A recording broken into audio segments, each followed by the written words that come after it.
Today we celebrate International Women's Day, a day to honor the strength, courage and achievement of women. A woman is a symbol of love, sacrifice and power. She is a mother, a teacher and a leader who shapes our future. Great women like Kalpana Chawla and Malala proved that with courage and determination, women can achieve anything. Let us respect, support and empower every woman because when women rise, the world rises. అలాగే నేను మాట్లాడుతున్నాను కరెక్టే. అలాగే తెలుగులో మన మాతృభాషలో ఒక మహిళ యొక్క గొప్పతనాన్ని చెప్పాలి, వివరించాలని చాలా ఆశతో ఇంట్రెస్ట్తో వచ్చాను. మీరందరూ జాగ్రత్తగా వినండి. మీ గురించి నేను మాట్లాడేది మీరు వింటారు. వినడానికి కవిత్వంతో స్టార్ట్ చేస్తున్నాను. మీకు మీరు చాలా ఫీల్ అవ్వండి, ఎందుకంటే మెన్స్ డే ఎప్పుడు చేసుకోలేదు కాబట్టి.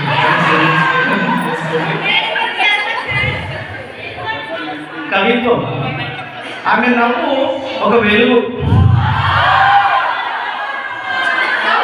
నా బాస్ లాగా ఎప్పుడన్నా కొద్దిగా బాధ అనిపించినప్పుడు క్యాబిన్కి వెళ్తే మేడం నవ్వగానే అన్ని బాధలు పోతాయి. చీకట్లను తొలగిస్తుంది, అంటే బాధలు తొలగిస్తుంది అని.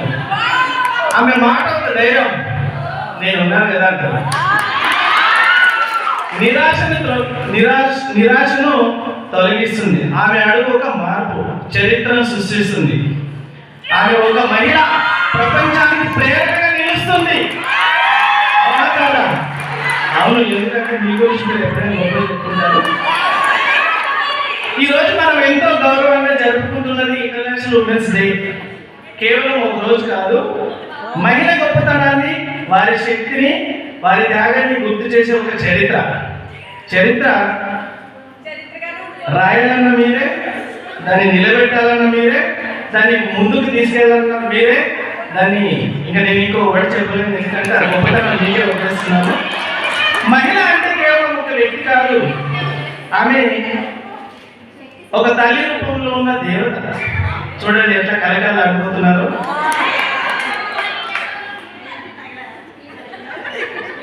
ఒక గురువు రూపంలో ఉన్న జ్ఞానం, ఒక నాయకురాల రూపంలో ఉన్న ధైర్యం, ఒక యోధురాల రూపంలో పోరాటం. ఒక మహిళ తన జీవితంలో ఎన్నో బాధ్యతలు నిర్వహిస్తుంది. ఆమె తన కళలను పక్కన పెట్టి తన కుటుంబం కోసం జీవిస్తుంది. అయినప్పటికీ ఆమె ఎప్పుడూ బలహీనురాలు కాదు. ఆమె మన సమాజానికి వెన్నుముక లాంటిది. చరిత్ర చెబుతుంది, మహిళ అవకాశం పొందితే ఆమె అద్భుతాలను సృష్టించు. ఇల్లు నడిపే ఆమె చేతులు దేశాన్ని కూడా నడిపిస్తుంది. కళలు కనడానికి ఆమెకు హక్కు ఉంది. ఆ కళను నిజం చేసుకోవడానికి ఆమె శక్తి కూడా ఉంది. అందుకే మనం మహిళలను కేవలం ఒక రోజు కాదు, ప్రతిరోజు గౌరవించాలి. వారి కళలకు రెక్కలు ఇవ్వాలి, వారి స్వరానికి విలువనివ్వాలి. ఎందుకంటే మహిళ ఎదిగితే కుటుంబం ఎదుగుతుంది, సమాజం ఎదుగుతుంది, దేశం ఎదుగుతుంది. కాబట్టి మహిళల విజయానికి ఎలాంటి పరిమితి లేదు. వారు నిర్ణయించుకుంటే అసాధ్యం ఏమీ లేదు. కాబట్టి ఈ అవకాశం ఇచ్చిన పిల్లర్ ఆఫ్ స్ట్రెంత్ ఫాదర్ గారికి, అలాగే డైనమిక్ ఉమెన్ ప్రిన్సిపల్ గారికి, జ్యోతి విద్యాలయ ఉన్నత పాఠశాల ఆడపడుచులందరికీ మరొకసారి అంతర్జాతీయ మహిళా దినోత్సవ శుభాకాంక్షలు తెలుపుకుంటూ ముగిస్తున్నాను. ధన్యవాదాలు.